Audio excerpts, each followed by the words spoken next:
Okay, this is the conversation that we had been waiting for. Yesterday, in the National Hockey League, with the Nashville Predators getting a big 2 points over the Chicago Blackhawks, it puts the Vancouver Canucks in a pretty tough spot.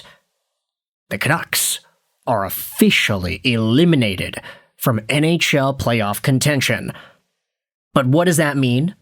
Where do we see this going? And what's the magic number for Vancouver to not only get eliminated, which they have already done, but to also finish last guaranteed? Let's take a look at what happened yesterday. So, obviously, Nashville ended up getting a big 2 points in overtime over Chicago. With that said, the Predators are now in a whopping 75-point spot in the NHL standings. Now, stay with me here because this is where things get interesting. The Predators have 75 points. The Kings have 73. The Vancouver Canucks have 50 points in 69 games played. The Canucks have 82 total games, so they have 13 remaining hockey games to be played. You might be thinking about it saying, hey, wait a minute, Lego, that doesn't make any sense. The Canucks have 13 games left and 50 total points. If the Canucks win all of their remaining games, couldn't they get up to 76 points and technically overtake Nashville? Yes, that is possible. Vancouver could get 76 points on the season if they win the remaining 13 games that they have. But here's the problem with that. Not only do the Nashville Predators have 75 points, but the Kings, as we had mentioned, have 73. Let's take a look at either of these two teams' schedules heading into the next few weeks. You see, the Nashville Predators are going to play off against the LA Kings once on Thursday, April 2nd, and then they'll play off again Monday, April 6th.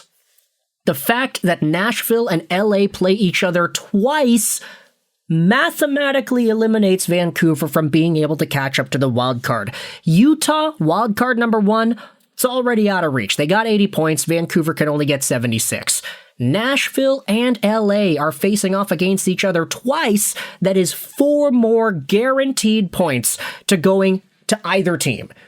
Let's say Nashville and LA both lose 10 of their remaining hockey games, and they stay at 75 and 73 points.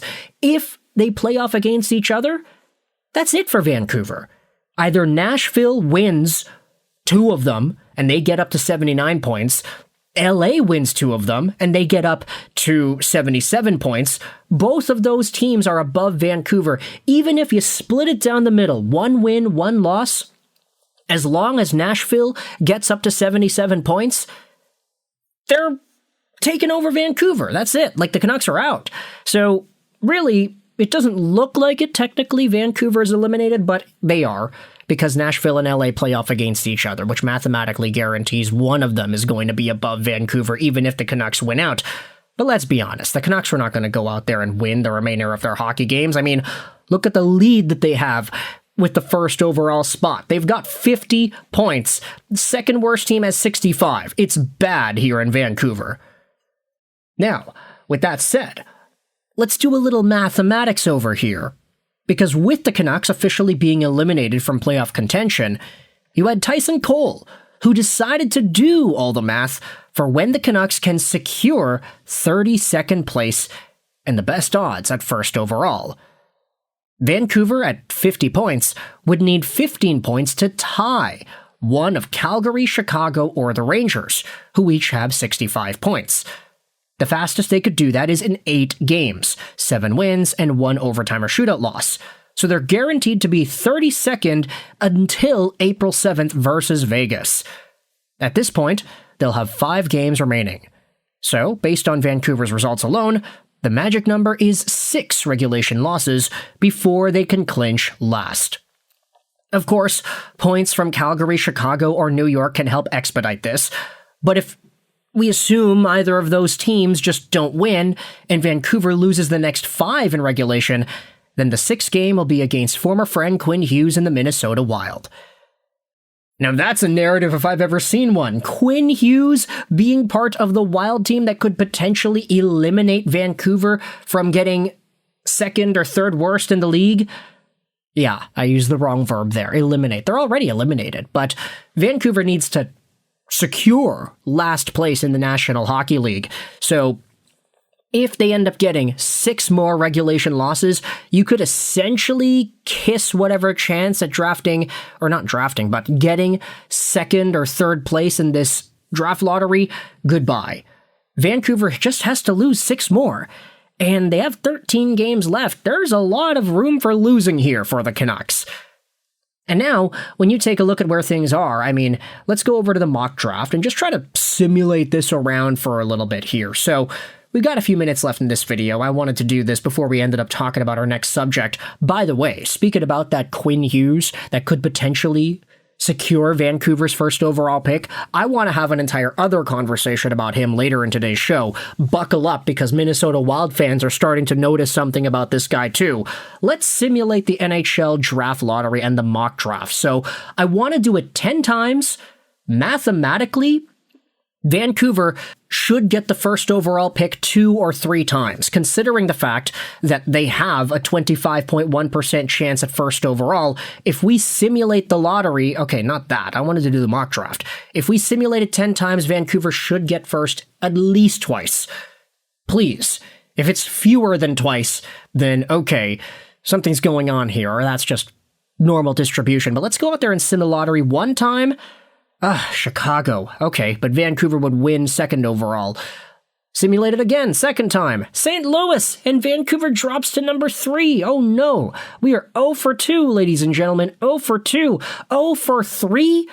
Are you kidding me? The Florida Panthers going up to first overall and getting Gavin McKenna? We lost out on Barkov for a year. Here you go. Here's Gavin McKenna. Ay. What are we, 0 for 3?